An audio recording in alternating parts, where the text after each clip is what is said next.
할렐루야. 수요예배에 오신 여러분을 주의 이름으로 환영합니다. 옆에 있는 분들하고 한번 인사했으면 좋겠는데요. 오늘 이렇게 해서 인사했으면 좋겠습니다. 당신이 하나님의 선물입니다. 이렇게 인사하겠습니다.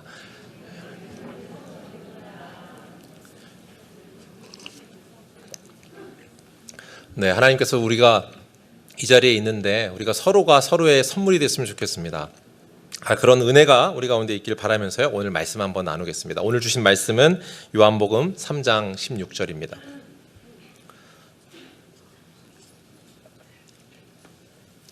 요한복음 3장 16절 말씀, 우리 한 절이니까요, 우리 같이 한 목소리로 우리 합독하도록 하겠습니다. 같이 읽겠습니다. 시작.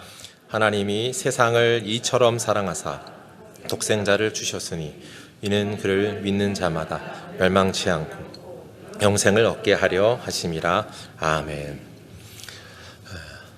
할렐루야. 여러분들 선물 좋아하시나요? 오늘 말씀의 제목이 선물인데요, 한번 질문 드려보겠습니다. 여러분 연말에 선물을 참 많이 하는데 여러분들이 선물하고 싶은 또는 받고 싶은 선물 1위는 무엇인가요? 여러분이 평소 받았던 선물 중에 가장 기억에 남는 선물은 무엇입니까? 네? 뭐라고 하셨어요? 상품권. 네, 감사합니다. 상품권 이렇게 얘기해 주셨습니다. 우리 집에다가 알려드릴게요. 네. 너무 좋죠. 근데 어떤 거세요? 여러분 한번 스스로 생각해 보시죠. 생각이 각각 머리에 떠오르시나요? 자, 인터넷 또 설문을 했습니다. 취업 포털 사이트에서 2020년에 크리스마스 선물 호불호라는 주제를 가지고 설문을 쭉 했습니다. 설문에 대한 내용이 쭉 나열되었는데 그중에 몇 가지를 발췌해 볼게요. 919명의 남녀에게 조사를 했는데 그 자리에서 절대적으로 1위 한 게 있습니다. 뭐가 1등 했을까요? 네? 뭐라고 막 하는지 잘 정확하게는 안 들립니다. 마스크 때문에 잘 안 들리는데 아마 예상을 막 하실 텐데 1위는 현금이었습니다. 맞췄어요? 예. 현금이요 21%였습니다. 근데 이건요 전 연령대 및 남녀를 불문하고 모든 응답자 최다 득표였습니다. 현금. 갑자기 마음이 좀 따뜻해지시나요?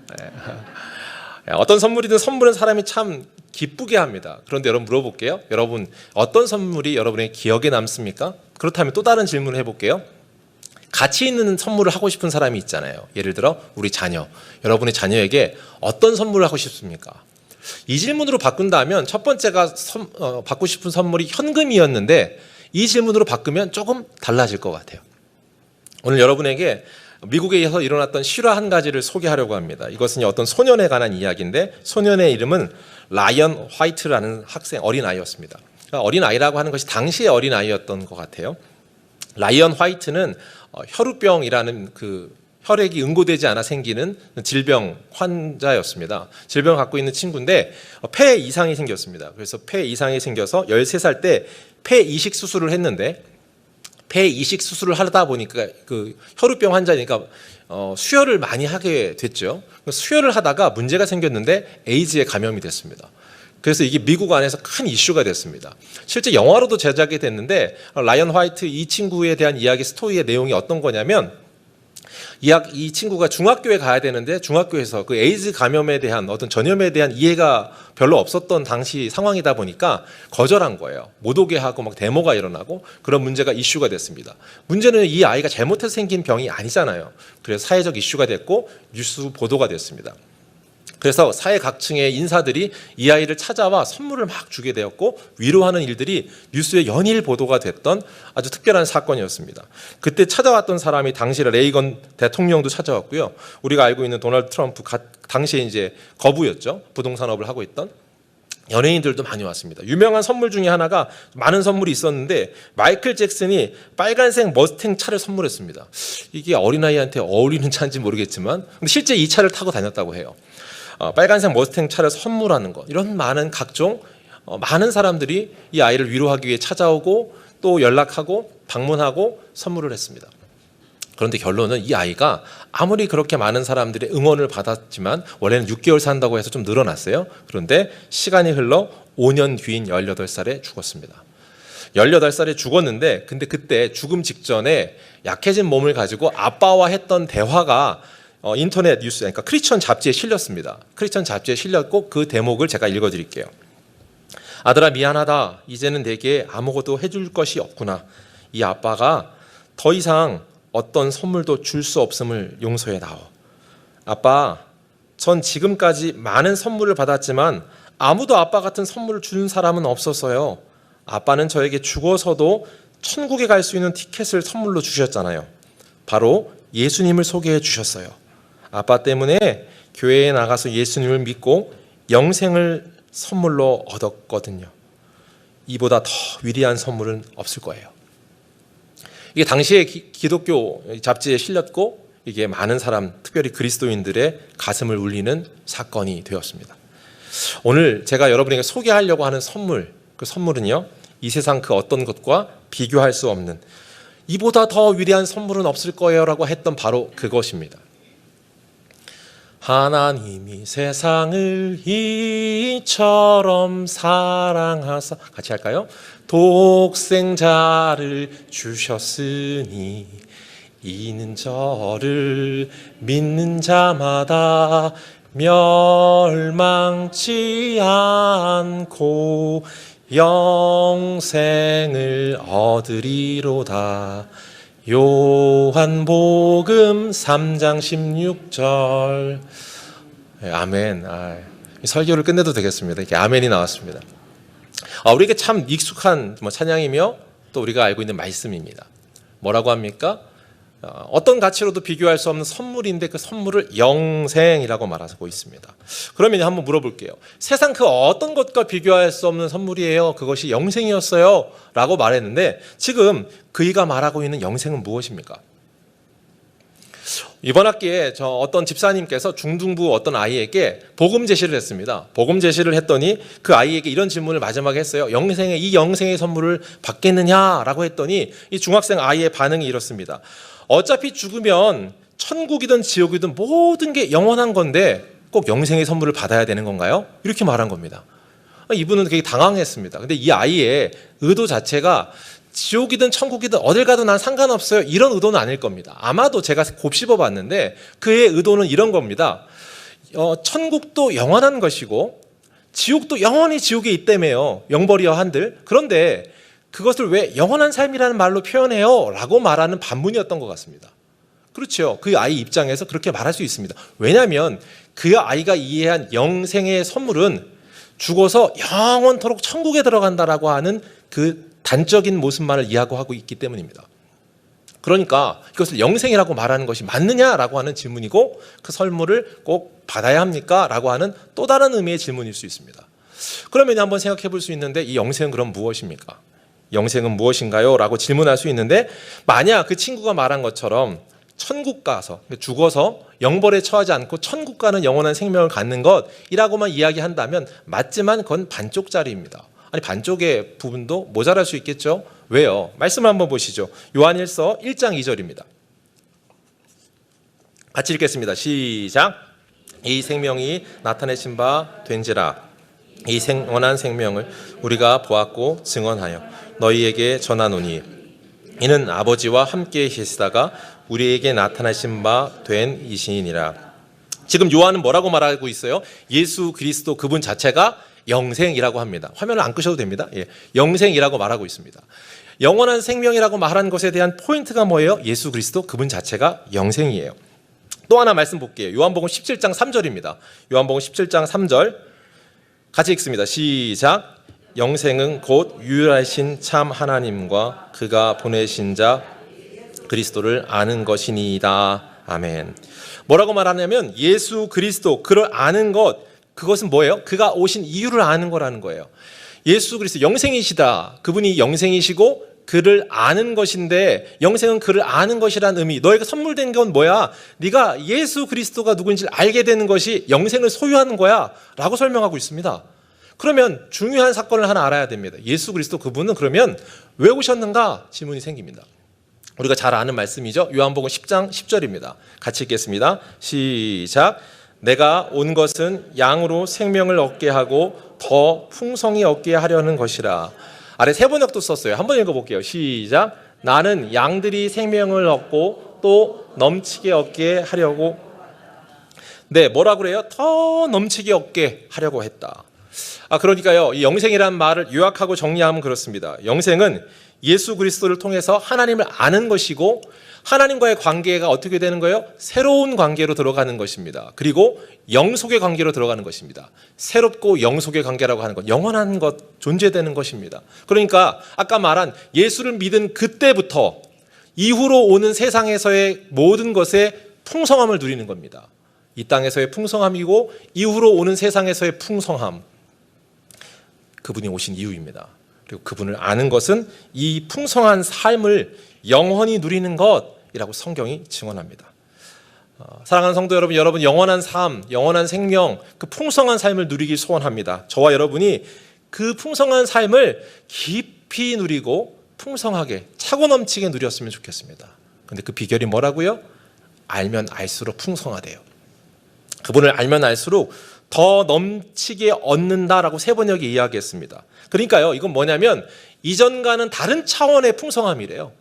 이전하고는 비교할 수 없는 존재. 다시 말해 새로운 관계가 시작하여 영속의 관계로 들어갔다. 아까 이렇게 얘기했잖아요. 새롭게 시작된 관계에 영속의 관계에 들어갔다는 것, 이전에 절대 경험해 볼 수 없는 가치이며 절대 표현할 수 없는 차원의 것을 소유한다. 풍성함입니다. 그런데 사람들은 이 풍성한 삶을 만족하는 것들을 경험하기 이전에 우리의 각자의 방식을 가지고 사람들이 채우려고 합니다. 만족함을 얻으려고 하죠. 그러니까 갈증을, 목마름을 채운다, 이런 표현을 우리가 씁니다. 목마름을 채우기 위해 하는 것들이 어떤 것인가요? 어떤 많은 사람들이 쓰는 방식은 물질을 충분하게 채우면 채워진다고 생각해서 물질을 모읍니다. 그런가 하면 명예, 권력 또는 사람들과의 관계를 채우려고 합니다. 인간의 노력이요, 이런 노력들이 일시적이지만 또 제한적이지만 만족을 가져다 줍니다. 분명히 부분적 만족이 있습니다. 그러나 그 부분적 만족은 온전하지 않지요. 그런데 반대로 또 다른 우리가 상상해 봤을 때 가정입니다. 이 땅의 것이 완벽한 만족을 줄 수 없잖아요. 그럼에도 불구하고 완벽한 만족을 주는 무언가를 찾았다 한들 그것은 일시적이고 현세적인 것입니다. 왜냐하면 우리는 영원이라고 하는 세상에서, 영원이라는 시간 속에 점 하나 같은 순간으로 이 세상을 살고 있기 때문입니다. 영원은 제한이 없는데 점 하나에 불과하는 제한된 시간을 우리가 한 점으로 살기 때문입니다.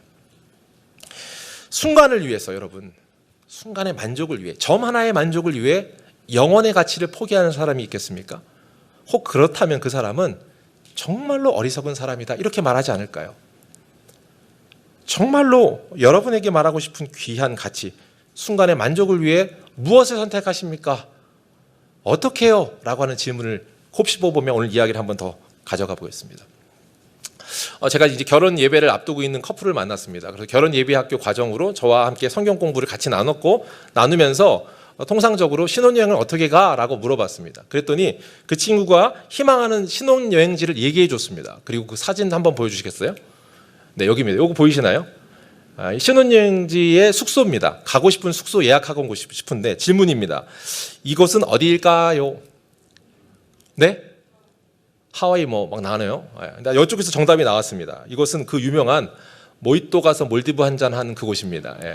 성대모사인데 잘 안 됐네요. 모히또 가서 몰디브 한잔. 몰디브인데요. 몰디브에 있는 한 숙소인데 소네바 잔이랍니다.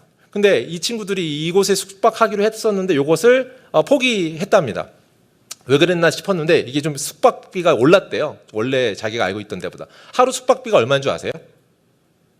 대충 감이 안 오시죠? 이게 하루 숙박비가 500만 원이랍니다. 막 놀랍죠? 제가 그래서 이건 말도 안 돼, 이건 거짓말일 거야 라고 하고 제가 인터넷을 검색했습니다. 그리고 다음 주에 제가 신혼여행을 간다는 가정하에 검색을 해봤더니 정말 하루 숙박 요금이 623만 5,781원이었습니다. 더 놀라운 건 뭔지 아세요? 그 집에 대한 경우에서 퀄리티가 여러 개가 있는 거예요. 그게 제일 싼 거예요. 그거요. 제일 비싼 건 얼마였냐면 하루 숙박 요금이 4,676만 3,185원이었습니다.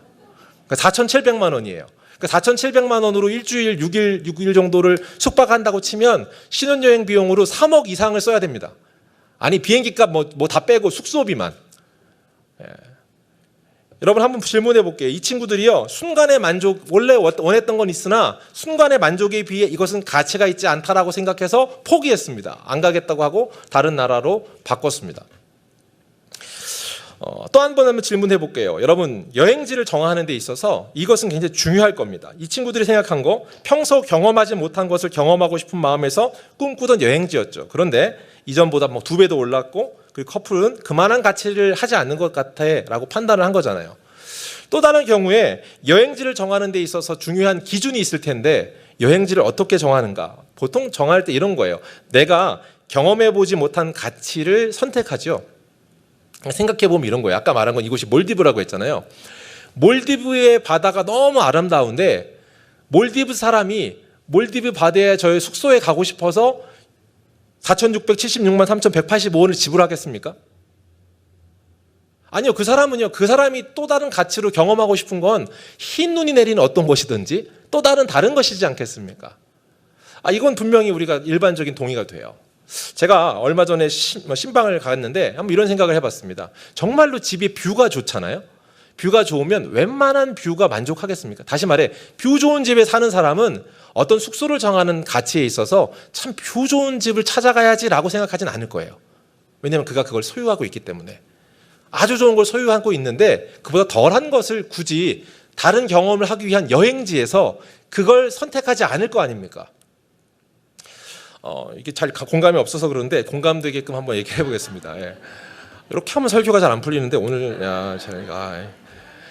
서울숲에 있는 집에 제가 신방을 갔어요. 서울숲에 있는 40층 아파트는 더 높은데 그 가정 댁이 40층이었습니다. 40층에 들어갔고 그냥 목장 방문을 했습니다. 목장 방문을 했는데 목원들이 환대를 해주시고 목자님하고 다른 분들은 뭐 이렇게 요리도 하고 뭘 준비하고 계셨어요. 근데 목원이 이제 환대해 주시는데 들어가마자 해주는 게 뷰를 한번 보세요 이렇게 얘기하셨습니다.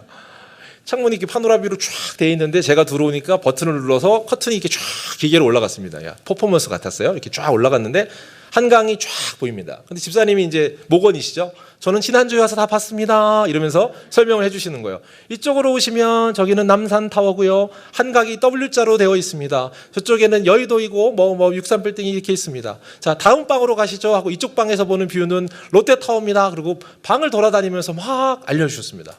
근데 정말 뷰가 좋았습니다. 뷰가 너무 좋으니까 제가 드는 생각이 이쪽 한 구석에서 아내랑 커피를 한잔 하면 너무 좋겠다라는 생각이 들었습니다. 제가 잘했죠. 마음에 그런 기쁨의 마음이 들었고 그런 생각이 막 들었는데 제가 감동을 막 받고 있었는데 그때 스쳐 들어간 생각이 어떤 생각이었냐면 집사님은 웬만한 뷰 좋은 숙소는 가지도 않겠구나. 집이 그 어떤 숙소보다 훨씬 낫겠구나. 그런 생각이 들었습니다. 그러면서 저에게 막 열심으로 그 집을 투어시켜줬던 그 목원분이, 그러니까 그 목장에 방문한 한 번 경험했던 그분이 막 투어시켜줬던 그 모습을 보면서 저에게 영적인 해안 한 가지 생각이 들었습니다. 무슨 말이냐면 오히려 최고의 시설과 최고의 만찬, 자연 환경을 가진 사람은 어떻게 할까 생각해 봤는데 어떻게 하겠어요? 자기 집을 자랑할 겁니다. 다른 곳에 기웃거리지 않을 겁니다. 다른 것에서 만족을 찾으려고 하지 않을 겁니다. 왜요? 그가 이미 더 가치 있는 것을, 그것과 비교할 수 없는 것을 소유하고 있기 때문입니다. 그러면 어떻게 하느냐? 오히려 자랑하고 싶습니다. 다른 사람들에게 우리 집을 초대하고 싶습니다. 그뿐만 아니라 함께 왔을 때 이 집을 잘 누릴 수 있는 방법, 이 집을 풍성하게 누릴 수 있는 방법을 마구마구 전하고 싶을 것 같습니다. 제가 그 반응이 맞다 싶었습니다. 그 열심히 저에게 소개해줬던 목원을 보면서 내가 천국의 풍성함을 맛보고 있고 소유하고 있다는 확신과 경험이 있다면 이렇게 하겠구나. 그게 바로 천국을 소개하는 전도겠구나라고 제 마음 가운데 영적인 마음이 들었습니다. 그런데 나는 그렇게 소유하고 있다고 확신하고 있고 그 풍성함을 누리고 있고 또 그 풍성함을 전하는 일을 하고 있는가라고 하는 반문이 생겼어요.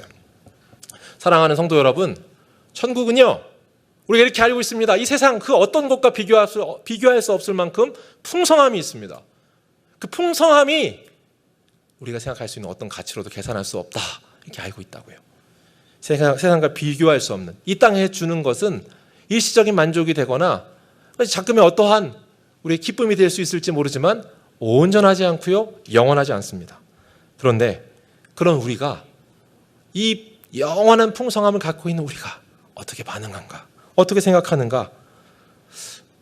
여행지를 가는 것 아마요 성경은요 우리를 이 땅에 있는 삶을 여행자라고 나그네라고 설명하고 있습니다. 본향을 다시 말해 고향으로 돌아가야 될 사람이라고 하죠.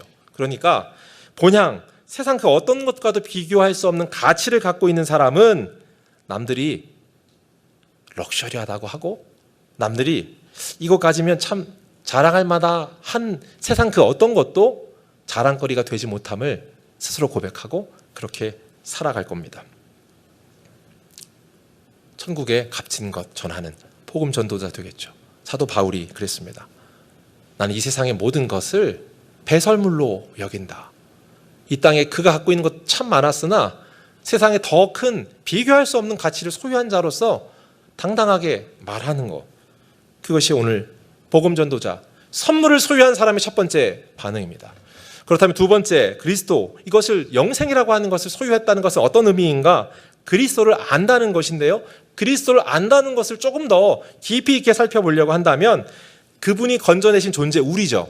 우리 자체가 누구이냐를 아는 겁니다.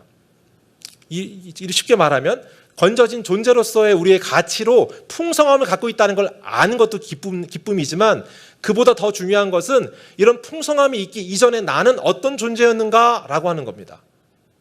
성경이 증언하는 바 인간은 죄인입니다. 죄인은 스스로를 구원할 수 없습니다. 이게 전도폭발 전문에서 인간을 정의하기 있는 두 가지 정의입니다. 그렇죠. 모든 사람이 죄를 범하였으며 하나님의 영광에 이르지 못한다라고 선언하고 있죠.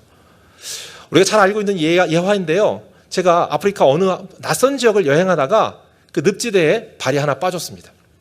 늪지대다 보니까 이 발로 빠지는 속도가 엄청납니다. 저를 끌어당기는 힘이 엄청나서 제가 빨리 여길 빠져나가겠다는 생각이 했던 행동이 빨리 빠져나와야지 하고 한쪽 발이 빠지는데 머리를 잡아서 끄집어 당기는 겁니다. 빠져나가야지. 여러분 제가 빠져나갈 수 있을까요? 아니요. 더 몸부림을 치면 칠수록 결과는 어떻습니까? 더 깊이 빠르게 빠져들어갑니다. 이게 우리의 존재입니다. 죄인의 결과입니다. 죄인은 스스로를 구원할 수 없습니다. 죄인은 결코 어떤 운명을 스스로 바꿀 수 없습니다. 그 어떤 것으로도 결과가 바뀌지 않는다. 이것이 우리의 상태입니다. 그러니까 우리의 상태를, 우리의 존재됐던 것을, 우리 사실을 발견하는 것이 지금 그리스도를 안다는 것의 핵심입니다. 그리스도가 누구인지를 아는 것 못지않게 내가 어떤 존재였다는 것을 깨닫는 것, 자기 부정할 수밖에 없게 되는 것, 나로서는 안 되는구나 라고 하는 걸 깨닫게 된 사람이 하는 것은 내가 이 일을 도저히 이룰 수 없는 존재이구나 라고 선포하는 겁니다. 이게 우리 성경에서 말하는 표현으로 회개이죠. 우리 존재로는 불가능합니다 라고 고백하는 것, 이게 선물되게 하는 첫 번째입니다.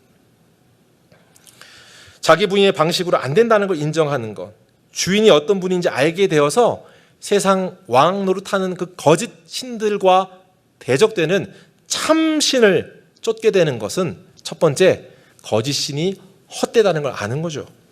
세상 그 어떤 것으로도 채울 수 없다는 것을 발견하는 것이고, 사망이 주인하던 세상에서 은혜 때문에 의의 지도함을 받는, 의로 다스림을 받는 존재로 바뀌어지는 것입니다. 이 사실을 성경이 이렇게 표현하고 있는데 로마서 6장입니다. 우리 한번 같이 읽을까요? 시작.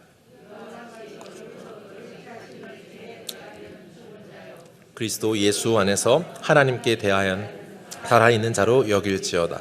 쉬운 성경을 이걸 이렇게 번역했어요. 이와 같이 여러분도 여러분 자신의 죄에 대해서는 죽은 사람으로, 하나님께 대해서는 그리스도 예수 안에서 살아있는 사람으로 생각하십시오. 무슨 말입니까? 죽었다는 것은 반응을 하지 않는다는 거예요. 죄에 대해 죽었다는 것은 이제 죄의 유혹으로부터 내가 반응하지 않는다, 딸려가지 않는다, 그것으로부터 내가 존재의 이유를 삼지 않는다는 겁니다. 과거에는 내가 그것을 통해 만족을 얻었던 사람입니다. 죄의 유혹들 가운데 나에게 기쁨이 되는 것만을 쫓아다녔던 사람입니다. 그런데 그럴 수 없다라는 것이에요. 뭐예요? 이제 우리가 소속이 달라졌어요. 죄의 지배를 받던 사람이 이제 누구의 지배를 받습니까? 하나님, 살아계신 그 하나님의 지배를 받는 사람, 의의 지배를 받는 사람입니다. 그러므로 우리의 소속이 달라져 거듭남을 통하여 새로운 출발이 시작됐다라고 선언합니다. 그게 뭐예요? 아까 말한 것처럼 자기 부인을 통해서 내가 어떤 의미의 선물인지를 발견하는 거였죠. 말씀을 한 번 더 볼게요. 예수를 믿음으로써 거듭남과 함께한 사람이 새롭게 출발할 수 있는 비결, 갈라디아서 2장입니다. 갈라디아서 2장 20절 같이 할까요? 시작. 내가 그리스도와 함께 십자가에 못 박혀나니 그런즉 이제는 내가 사는 것이 아니요 오직 내 안에 그리스도께서 사시는 것이라. 이제 내가 육체 가운데 사는 것은 나를 사랑하사 나를 위하여 자기 자신을 버리신 하나님의 아들을 믿는 믿음 안에서 사는 것이라. 아멘. 예수 그리스도 그분께서 하신 일을 믿음으로 어떻게 돼요? 이제 나는 죽고 예수로 사는 겁니다. 이전에 내가 죽고 예수 그리스도 그분 의지하여 그분을 내 안에 주인으로 모심으로 사는 겁니다. 이전과는 달라진 삶이죠. 우리의 존재됨을 서두에도 말했지만 우리가 죄인이라고 했습니다. 죄인의 결과는 뭘까요? 우리를요 그냥 죄라고 말하지 않고요, 그냥 우리를 표현할 때 보통 이런 말을 써요. 죄 덩어리 이렇게 표현습니다. 왜 죄 덩어리라고 할까요? 죄로 똘똘 뭉쳐 있어서 죄 아닌 것들이 없는 존재라는 말입니다. 죄 덩어리라는 것은 결국 어떤 결과를 불러옵니까? 저주받아 마땅한 존재이죠. 저주밖에 없습니다. 결과는 심판입니다. 심판의 결과 내용은 무엇입니까? 영원한 사망, 영원한 죽음입니다. 그게 우리 존재예요. 그래서 죄 덩어리, 저주 덩어리, 심판받을 죽음 덩어리라고 우리를 정의하고 있습니다. 그런데 예수 그리스도 그분 보혈의 은혜 가운데 죄 덩어리였던 인생이었던 우리가 어떻게 바뀌었습니까? 거룩하다 여기셔요. 그래서 거룩 덩어리예요. 저주받아야 될 존재가 우리가 복의 통로라고 얘기합니다. 아니 창세기 12장이 분명히 말해요. 너는 복이 될지라 라고 선언하고 있습니다. 그것이 우리 존재로 바뀌어진 것이에요. 죽음밖에 없는 결과에 우리 삶이 생명덩어리로 존재가 바뀌었습니다. 죄덩어리, 저주덩어리, 죽음덩어리였던 인생이 예수 그리스도 보혈의 은혜를 통하여서 거룩덩어리, 축복덩어리, 생명덩어리로 바뀌어진 사실, 이것이 우리 전 존재의 바뀜인데 그게 어떻게 출발하냐고요? 나는 죽고 예수로 사는 것입니다. 메이드 인 지저스로 사는 겁니다. 내가 그분으로 인해 창조된 존재구나, 만들어졌구나 라고 하는 그 자기 인식을 통하여서, 자기 부정과 자기 새로운 인식을 통하여 이 존재를 살아가는 것, 그것이 풍성한 삶입니다. 라이언 하이트가 발견하였던 최고의 선물, 영생이라고 얘기했습니다. 그 영생에 대해 제가 아까 정의했던 말인데 다시 한번 따라해 보세요. 예수 그리스도를 통해 하나님과 새롭고 영속적 관계를 시작함으로 풍성한 삶을 누리는 것입니다. 제가 아까 정의했던 내용이었습니다. 아까 설교 때 말을 했어요. 다시 한 번 더 설명했어요. 그런데 문제는 묻는 거예요. 영생을 통해 주어지는 결과가 그 내용이 뭐예요? 지금 이 땅에서의 풍성함이요 오는 세상에서의 풍성함이다, 이렇게 설명했습니다. 그러면 나중에 천국에서 풍성함을 누리는 거, 이 땅하고 비교할 수 없는 걸 갖는 거는 당연지사예요. 근데 문제는 영생을 천국 가서 누려지는 거야 이렇게 말하고 있지 않잖아요. 뭐라 그래요? 이 땅에서의 풍성함이라고 얘기했단 말이에요. 그럼 질문이 생겨요. 근데 왜 우리는 이 땅에서의 그 풍성함을, 그 만족함을 누리지 못할까라는 질문입니다. 뭐 때문일까요? 이 질문에 고민을 많이 했는데 오카는 목사님이 이런 글을 쓰셨고, 목사님께서 이렇게 말씀하셨어요. 오늘 교회의 문제, 이 풍성함을 소유하지 못하는 문제, 그것은 십자가 없는 복음이 너무 좋다는 겁니다. 오늘의 교회들은 십자가 없는 복음, 성도들이 십자가 없는 복음을 좋아하는 것, 그래서 그것을 십자가 없는 복음만을 설교하고 희생 없는 잘못된 신앙으로 몰아가는 것이 문제입니다. 이렇게 얘기했습니다. 뭐라고 생각하세요? 서두에 말씀드린 것처럼 반쪽짜리 영생만을 추구하는 인생이 문제랍니다. 우리가 그렇게 추구하고 있기 때문이래요. 제가 여기 빵을 하나 갖고 왔습니다. 저희 이제 아이들이 이제 빵을 좋아하는데, 특별히 셋째 아이 예빈이가 빵을 좋아합니다. 그 아이는 초코슈가 들어가 있는 빵을 아주 좋아합니다. 그 빵에 있는 초코슈가 들어갔는데 이 빵을 제가 가져갔더니 와, 초코크림이 들어있는 빵이라고 생각해서 이 아이가 이 빵을 자기가 먹겠다고 선언과 선포하듯이 확정하였습니다. 그렇게 확정하여서 이 빵을 가지고 가서 먹으려고 가져갔는데, 문제는 이 빵을 이제 빵을 먹으려고 했는데 빵을 이렇게 제가 이렇게 먹어서 이렇게 쪼갰는데 이 안에 뭐예요? 초코슈가 없습니다. 소위 이런 말을 하죠. 이건 정확한 말은 용어는 아닌데 앙꼬 없는 찐빵 이런 말 하죠. 이 앙꼬가 일본 말이어서 팥소 없는 팥빵 이렇게 부르는 게 맞다고 합니다. 팥빵인데 팥이 안에 안 들어있어요. 팥빵인데 그 안에 팥이 안 들어있으면 우리 어린아이 예빈이도 원래 그 빵의 정체성을 그런 줄 알고 그것을 좋아했던 건데, 그렇지 않다는 걸 아는 순간 이 빵은 그의 가치가 없는 겁니다.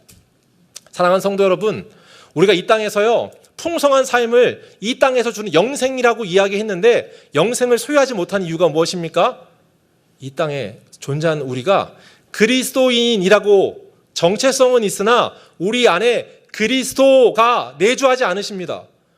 우리 안에 그리스도를 내주하지 아니하고 나는 그리스도인 양 산다면 우리 예빈이도 싫어하는 안고 없는 찐빵 취급을 받을 수밖에 없습니다.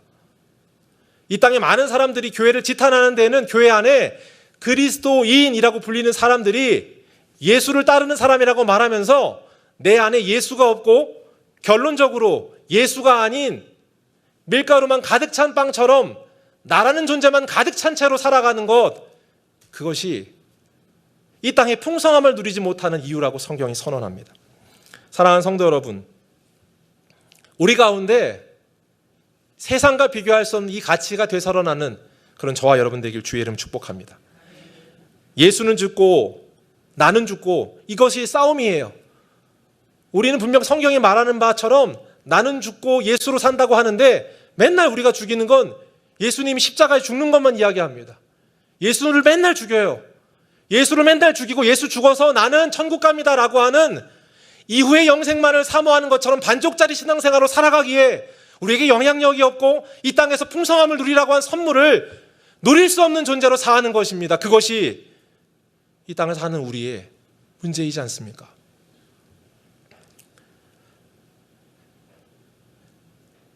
책을 하나 소개하고 책의 내용을 제가 요약하다가 이런 것을 봤습니다. 그 책의 내용은 이렇습니다. 죽음 이후 천국에 없는 것들을 소개한 책이었습니다. 여러분, 천국에 없는 게 있답니다. 원래 우리가 알고 있는 건 천국은 없는 게 없어야 되잖아요. 다 있어야 되잖아요. 근데 천국에 없는 게 있더라고요. 없는 것을 몇 개 추렸는데 그 중에 몇 가지만 제가 추려볼게요.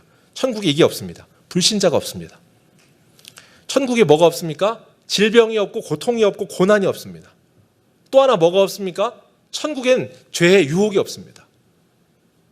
이 얘기 왜 했는지 잘 생각해 보세요. 천국에 없는 것들을 제가 이야기했습니다. 아까 말했던 몰디브 숙소가 참 비싸요. 그죠? 500만 원도 제가 비쌌는데 사이트를 개인 들어가 봤어요. 4,700만 원일 줄 몰랐어요. 근데 그 숙소가 생각했을 때 제 생각에 그만큼의 가치는 아니에요. 제가 봤을 때. 근데 사람들이 그것을 가치 있다 여기고 많이 가고 가격이 점점 올라갑니다. 왜 올라갈까요? 이유는 간단한데 침몰한 섬이기 때문입니다. 몰디브는요, 지구 온난화를 위해서 이렇게 사라지는 섬입니다. 그러니까 지금 내가 경험해보지 못하면 갈 수 없는 여행지야 라고 하면서 각광받는 거죠. 2050년이 되면 저지대 섬들이 사람이 살 수 없을 만큼 다 잠겨버린대요. 그래서 지금 그 근방에 있는 산호초의 해상도시를 건설하고 있고 실제 24년부터 입주한답니다. 그리고 27년에는 입주 완료를 목표로 하고 있습니다. 그러니까 무슨 말이에요? 조만간에 몰디브의 그곳에 신혼여행을 갈 수 있다 없다? 없다는 거예요. 희소성의 가치고 이때만 누릴 수 있는 거야 라는 것 때문에 주목받고 있고 가치 있게 여기고 있습니다. 그렇다면 마땅히 우리가 가치 있다고 여겨야 될 것은 무엇입니까? 천국에 가서 영원한 삶에서 우리가 살고 누릴 수 있는 것이 있는데요, 모든 것 다 있다니까요. 없는 게 없는 곳이라고요. 그곳엔 풍성하고 차고 넘치는 것이라고요. 다만 그곳이 없는 것이 있다면 불신자가 없습니다. 예수 그리스도 그분을 소개하여 전도할 수 있는 일은 이 땅에서만 할 수 있는 풍성함입니다. 그곳에서는 고통과 고난과 우리의 결박과 시험이 없습니다. 이 땅에서 예수 그리스도를 부여잡음으로 받는 고난을 이 땅에서만 누릴 수 있는 축복이라고 말하는 이유입니다. 그런가 하면 죄의 유혹이 없습니다. 이 땅에서만 있는 유혹입니다. 그 유혹을 이길 수 있는 기회도 이 땅에 한시적으로 마지막으로 주어진 선물입니다. 믿으십니까? 그것이 우리의 가치입니다. 이 땅에서 그 가치를 회복하는 것이 우리가 풍성함을 누릴 수 있는 비결입니다. 이 땅에서의 풍성한 삶을 회복하는 것이고, 아이러니하게도 그것을 성경은 선물이라고 말하고 있다고 제가 읽혀지더라고요. 사랑하는 성도 여러분, 이 땅에 세상이 줄 수 없는 만족, 차고 넘치는 기쁨, 풍성함을 누리는 저와 여러분이 되길 주의 이름으로 축복합니다.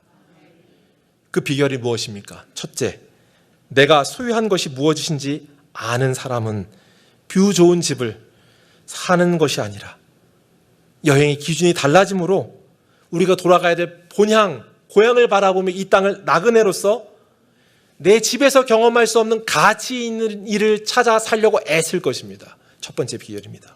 둘째, 이 땅에서만 허락된 가치를 누릴 줄 아는 사람이 되는 겁니다. 영생은 아까도 말했어요. 그리스도와의 관계를 통하여서 하나님과의 새로운 관계이며 영속의 관계로 들어가는 거라고. 사랑하는 성도 여러분, 이전에 경험할 수 없는 하나님과의 새로운 관계를 예수 그리스도를 알면 알수록 더 풍성해지는 새로운 관계에 한 발짝 더 다가가는 저와 여러분이 되길 주의 이름으로 축복합니다. 나는 죽고 예수로 사는 것, 그리스도 십자가 보혈을 의지하는 것, 그것이 이 땅에서 우리가 사는 거예요. 그리스도를 따름으로 찾아오는 고난을 두려워하지 마십시오. 마치 천국에 없는, 다시는 없을 죄의 유혹에 빠지지 말고 승리하는 것을 맛봐 보십시오. 이 땅에서 예수 닮아가는 것이 무엇인지 내 안에 안고 빠진 찐빵처럼 사는 것이 아니라 그리스도로 가득 채워서 이 원리가 차고 넘치는, 그리스도 없는 그리스도인이 아닌 진짜 리얼 그리스도인, 진짜 레알 크리스찬, 그것을 이 땅에서 맛보고 사는 풍성함을 누리는 저와 여러분 되기를 주의 이름으로 축복합니다. 이 의미를 가지고 우리 한번 기도했으면 좋겠습니다. 사랑하는 성도 여러분, 여러분에게 오늘 선물이라는 제목으로 설교 말씀을 나눴어요. 선물은 선물하러 이 세상 왔다. 누가 오셨어요? 예수 그리스도입니다. 너가 소유해야 되는 건 예수 그리스도라고 얘기하고 있고 내 안에 예수 그리스도로 채우는 거라고 말하죠. 이 시간 이 말씀 가지고 우리 한번 기도하면 좋겠어요. 팥수 없는 팥빵처럼 사는 것 아니라 그리스도 은혜 충만함으로 사랑과 희생과 고난과 또한 죄의 유혹과 싸워 이기고 또 그러한 싸움을 주저하지 않는, 나는 죽고 예수 그리스도로 사는 우리가 되게 허락하여 주시옵소서. 우리 이와 같은 제목으로 한 번만 마음 모아 기도합니다. 기도하겠습니다. 사랑의 하나님 아버지 감사합니다. 하나님 아버지 감사합니다. 하나님, 이 시간 하나님께서 이 땅에 주신 마지막 선물은 하나님 복음으로 우리가 새로워지는 것이고 이 땅에 온전한 풍성함을 누리는 거라고 하셨습니다. 하나님, 우리의 삶이 정말 큰 기쁨이 되길 소원합니다. 하나님, 내 안에 내 기쁨이 되길 소원합니다. 세상에 하찮게 여기는 가치를 쫓아가는 것이 아니라 영원한 가치를 살아 누리는 우리가 되게 허락하여 주시옵소서. 영원한 생명을 소유한 자답게 살아가길 소원합니다. 우리 안에 기쁨이 살아나길 소원합니다. 주의 복음으로 샘솟듯 살아가는 우리 모두가 되게 허락하여 주시옵소서. 사랑하는 성도 여러분, 우리 한 번만 더 기도할까요? 한 번 더 기도할 때요, 우리 가운데 이 실천의 삶이 있길 소원합니다. 그리스도의 희생과 사랑의 실천이 기쁨이 되길 소원합니다. 십자가 사랑이 나의 삶에 나타나는 축복이 있길 소원합니다. 나는 죽고 오직 죄 가득한 세상에서 주님, 제발 나를 지워 주시옵소서. 제가 이 기도 제목 쓰면서 이렇게 썼어요. 하나님, 목회자로서 내가요 예수님 종이라고 말하는데 입으로만 말하고 있고 여전히 예수를 따르지 않고 내가 주인인 삶을 살고 있는 나를 돌이켜 주시옵소서. 사랑하는 성도 여러분, 여러분의 입술에도 이거 한번 기도하면 어떨까요? 성도 그리스도인이란 이름을 갖고 있는 내가 예수님의 종이라고 입으로만 말하면서 여전히 내가 주인인 삶을 살고 있습니다. 하나님, 돌이켜 주시옵소서. 우리 자신의 결정 가운데 하나님께 믿음으로 나아가는 기도 한 번만 더 할게요. 한 번 더 기도합니다. 기도하겠습니다. 사랑과 은혜의 하나님 아버지 감사합니다. 하나님, 내가 예수 그리스도 하나님 의를 따르겠다고 하는 목회자로 소명을 받았는데 하나님, 나는 종이라고 말로만 하고요, 실제 종이 아니고 내가 주인입니다. 내가 주인입니다. 내 아집과 고집과 아버지 교만이 나를 가득 장식하고 있지 않습니까? 주여, 용서하여 주시옵소서. 돌이켜 주시옵소서. 불쌍히 여겨 주시옵소서. 주님, 긍휼을 베풀어 주시고 하나님 아버지, 하나님 은혜 앞에 다시금 아버지 엎드려질 수 있는 은혜를 허락하여 주시옵소서. 주님, 인도하여 주시옵소서. 주님. 사랑과 은혜의 하나님 아버지 감사합니다. 하나님, 오늘 이 시간 하나님 사랑으로 이 시간 함께 기도하며 예배합니다. 하나님, 오늘 우리가 드려졌던 기도가 우리의 삶에 풍성함을 회복하는 기도가 되게 허락하여 주시옵소서. 나는 죽고 예수로 사는 삶이 이 땅에서의 어떤 가치인지 깨닫게 하여 주시고 영혼을 살 우리에게 이 땅에 일시적이고 한시적으로 주어진 이 시간에 이 땅에서만 누릴 수 있는 풍성함을, 천국에서는 누릴 수 없는 또 다른 맛을 맛보는 우리가 되게 허락하여 주시옵소서. 그 영적 선물이 우리가 되길 소원합니다. 우리가 하나님 전달되어지는 선물이 되길 소원합니다. 우리가 선물이라고 얘기하고 옆에 있는 분들에게 내가 선물입니다, 당신이 나의 선물입니다 이야기했는데 포장만 그럴싸하고 빈 박스처럼 살지 않게 허락하여 주시옵소서. 하나님, 나는 그리스도인입니다 이야기하면서 내 안에 그리스도는 전혀 없고 나로 가득 채워놓고 내가 주인이었던 삶을 회개하오니 돌이키는 영을 허락하여 주시고 불쌍히 여겨주시고 하나님께 나올 수 있도록 은혜를 더하여 주시옵소서. 이제는 우리 구주 예수 그리스도의 은혜와 하나님 아버지의 크신 사랑하심과 성령님의 함께하심이 오늘 이 시간 함께하는 남서울 은혜교회 성도님 한 분 한 분 머리 위에 이제로부터 영원토록 함께 있을지어다. 아멘.